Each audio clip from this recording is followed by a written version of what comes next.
Hello everyone, I'm Prophet Jermaine Green.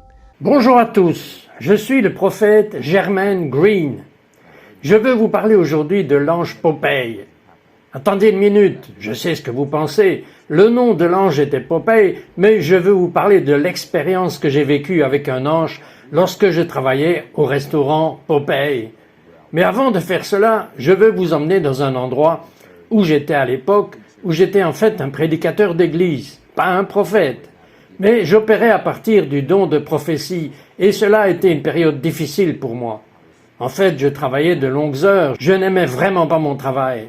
C'était bien, mais vous savez, c'était l'une des prières que j'avais faites devant Dieu. Alors je priais et demandais à Dieu de vraiment se montrer dans ma vie et de me donner une sorte de signe ou me donner quelque chose qui m'aiderait à traverser les moments difficiles auxquels je faisais face. Comme beaucoup d'entre vous en ce moment, je suis sûr qu'il y a des gens qui regardent ça et qui ont demandé à Dieu de leur montrer son visage ou de montrer quoi que ce soit pour vous faire savoir qu'il est avec vous. Et il n'y a rien de mal avec ce type de prière. En fait, ce sont les prières que Dieu honore vraiment, parce que c'est la vérité, c'est ce qui vient à votre cœur. Et donc j'étais dans cet endroit lui demandant vraiment, vous savez, montre-moi que tu es avec moi, ou donne-moi une réponse, ou donne-moi un nouveau travail. Et c'était juste le silence. Je ne recevais vraiment aucun type de retour. Le Saint-Esprit ne me parlait pas vraiment. Et c'est à ce moment-là que j'ai découvert que c'est à ce moment-là que l'Esprit Saint travaille vraiment sur votre situation et fait vraiment des choses dans les coulisses. Et donc il est vraiment prêt à vous partager pour une rencontre. Donc je veux vous dire qu'aujourd'hui est votre jour de rencontre. Si vous regardez ça en ce moment, nous ne pouvons que révéler ce que nous avons. Je suis sur le point de vous dévoiler une rencontre avec un ange. Et à cause de cela, je suis qualifié maintenant pour en parler dans votre vie. Pourquoi? Parce que je l'ai vécu moi-même. Et je ne parle pas de mon imagination, je parle de la réalité. J'ai eu une authentique rencontre avec un ange. Donc je suis au travail. Il devait être minuit environ. Et normalement, vous savez que nous fermons le hall. Donc je suis le directeur général en ce moment. Il y a 2 employés qui travaillent avec moi et nous travaillons un peu dans un quartier difficile de la ville. Donc il y a une porte qui sépare le hall du comptoir. Et donc je suis sorti juste pour faire ma fermeture quotidienne. Et donc j'essuie les tables et je balaye le sol. Et pendant que je fais ça, je commence à ressentir une présence derrière moi. Un peu comme si vous saviez que quelqu'un vous regarde. Vous n'avez pas besoin de vraiment regarder quelqu'un pour savoir s'il vous regarde. Vous pouvez en quelque sorte sentir la chaleur venant de ses yeux. C'est un peu ce que j'ai ressenti. C'était comme une sorte de chaleur qui était sur mon corps. Et donc je savais que quelqu'un était derrière moi. Maintenant, attention, et il y a une porte pour que je vous laisse entrer ou sortir. Or, je n'ai pas du tout entendu la porte s'ouvrir. J'ai juste senti une présence derrière moi. Et alors je me suis retourné et il y avait un homme debout derrière moi. Il avait une tête sphérique et une peau très claire. Et je m'en souviens parce que j'étais capturé par le fait qu'il n'y avait pas d'imperfection sur sa peau et qu'il n'avait pas de cheveux du tout. Sa tête était chauve. Et je me suis dit, mais d'où viens-tu mon gars? Il avait définitivement l'air de ne pas correspondre particulièrement à la zone dans laquelle nous étions.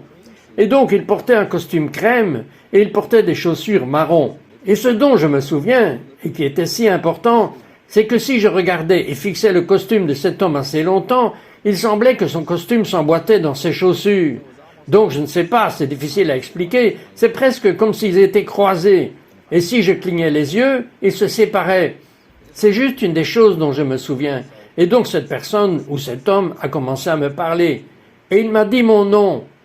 Je n'avais jamais rencontré cet homme un seul jour de ma vie, mais il m'a dit qui j'étais. Il a essentiellement dit « Tu es un prophète et tu t'appelles Jermaine ». Et donc j'ai dit oui. Maintenant, faites attention, je ne suis pas un prophète en ce moment, mais il m'a appelé prophète.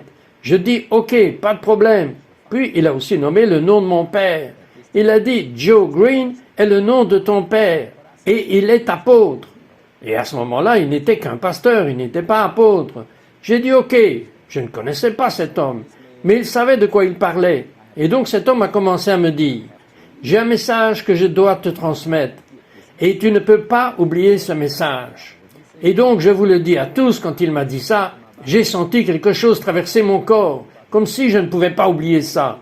Vous savez, presque comme si vous saviez que vous êtes sur le point d'avoir des ennuis. Et donc, tout en vous se fige.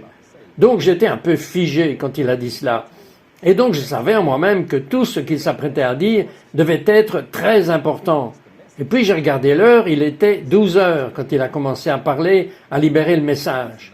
Il a dit « Dis à ton père qu'il ne doit pas fermer le ministère, que le ministère appartient à Dieu et non à lui, et qu'il ne doit pas s'inquiéter de la fourniture du ministère, parce que c'est le ministère de Dieu et il va pourvoir. » Ce sont les choses que cet homme m'a dites. Et donc, quand il m'a dit cela, j'étais comme d'accord, oui, monsieur. J'avais en quelque sorte compris. Puis il m'a regardé à nouveau, il m'a dit, écoute, tu ne peux pas oublier ce que je te dis, car c'est très important. Alors il a répété la même chose encore une fois. Donc je me suis dit, ok, pas de problème, j'ai pas de problème avec ça, je peux le faire. Alors quand il a dit cela, il s'est tourné et il est parti. Je me suis tourné aussi pour partir, parce que c'était comme s'il y avait un sentiment d'urgence, que je devais appeler mon père tout de suite. J'étais sur le point de l'appeler et de lui dire « Tu sais ce que cet ange m'a dit ?» Et donc je vais vers l'arrière, je savais que je devais aller derrière le comptoir pour appeler, et je me suis dit « Oh, je ne l'ai même pas remercié. » Alors je me suis retourné pour le remercier, mais à ce moment-là, la porte se fermait. Et donc je suis sorti par la porte et j'ai regardé à gauche et à droite, j'ai regardé autour du bâtiment, il n'y avait personne. Je ne l'ai plus vu. J'ai su que j'avais juste parlé à un ange. Et donc je suis retourné à l'arrière avec les autres collègues et ils me regardaient comme pour dire « Qu'est-ce qui ne va pas ?» J'ai dit « Avez-vous entendu la conversation ?»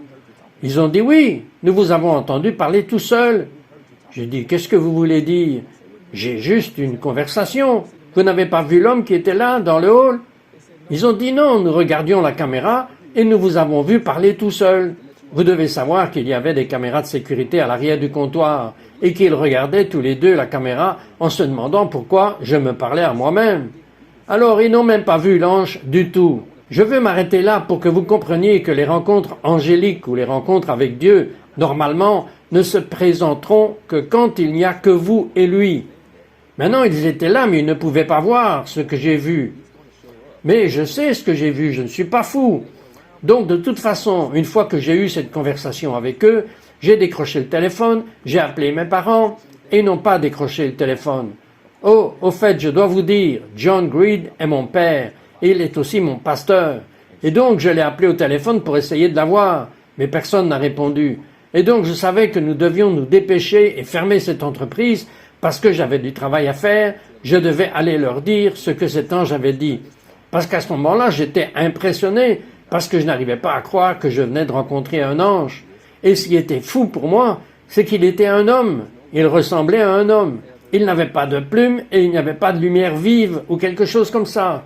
C'était comme avoir une conversation régulière avec une personne.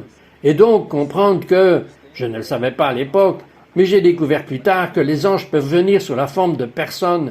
Et quand ils viennent sous la forme de personnes, c'est parce que c'est très important. Et vous devez être gentil et aimant avec les gens.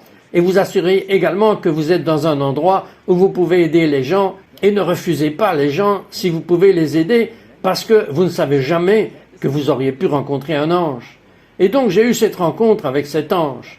Et maintenant j'étais frénétique. Je pensais que nous devions nous dépêcher et fermer. Je pensais que nous aurions fermé ce restaurant en 1 heure et que nous n'aurions probablement pas tout nettoyé. Non, je plaisante. Nous avons tout fermé aussi vite que possible et donc je me suis précipité chez mes parents et quand je suis arrivé là-bas, bien sûr, ils dormaient et j'essayais de réveiller mon père. Et donc finalement il s'est levé et il est venu et j'ai commencé à lui dire ce que l'ange m'avait dit de lui dire. Et quand j'ai eu fini de lui dire ce que l'ange avait dit, mon père, je l'appelais mon Superman. Je peux compter sur mes doigts combien de fois je l'ai vu pleurer. Maintenant, ne vous méprenez pas, les pleurs dans le culte ne comptent pas. Je parle juste de la période de pleurs dans la maison et tout ça. Mais de toute façon, dès que je lui ai dit ce que l'ange avait dit, il s'est mis à genoux et a commencé à se sentir comme un bébé. Et donc il pleurait, et je regardais les pleurs de ma mère, et puis j'ai commencé à pleurer aussi. Maintenant, vous savez pourquoi je pleurais? C'est parce qu'à ce moment-là, je ne savais pas ce que disait ce message, ou à quoi il servait. Vous savez, je savais ce que l'ange avait dit, mais je ne savais pas à quoi cela se rapportait.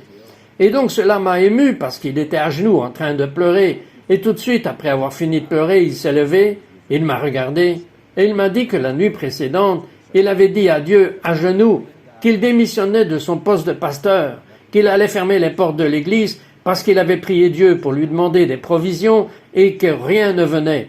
Et donc il sentait que peut-être ce n'est pas ce que tu veux que je fasse.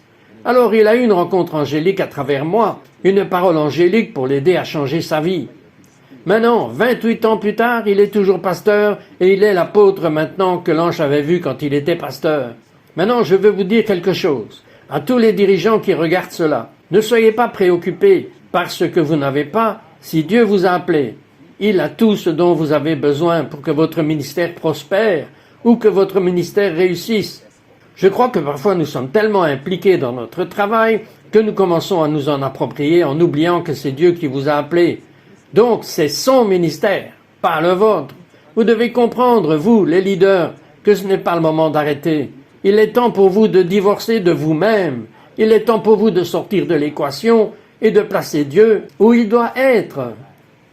Si Dieu vous a appelé, il va pourvoir. Il va prendre des dispositions pour que vous ne puissiez pas fermer la porte. Et la raison en est que les gens attendent ce que vous avez. J'en suis un exemple. Des années plus tard, j'ai fini par avoir un accident. J'ai été poussé hors de la route par un camion poubelle. Et j'ai fini par être paralysé du côté gauche de mon corps. Je n'avais plus aucune sensation, aucun mouvement. Je n'étais pas capable de faire grand-chose par moi-même.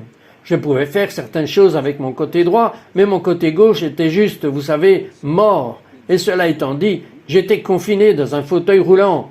Et c'était mon père, l'apôtre Joe Green, et la première dame Edna Green, qui sont venus à l'hôpital. J'étais dans le coma, et quand je suis sorti du coma, ils étaient les deux premiers visages que j'ai vus. Remarquez que je suis en train d'essayer de vous montrer l'importance de vous assurer de rendre le ministère à Dieu.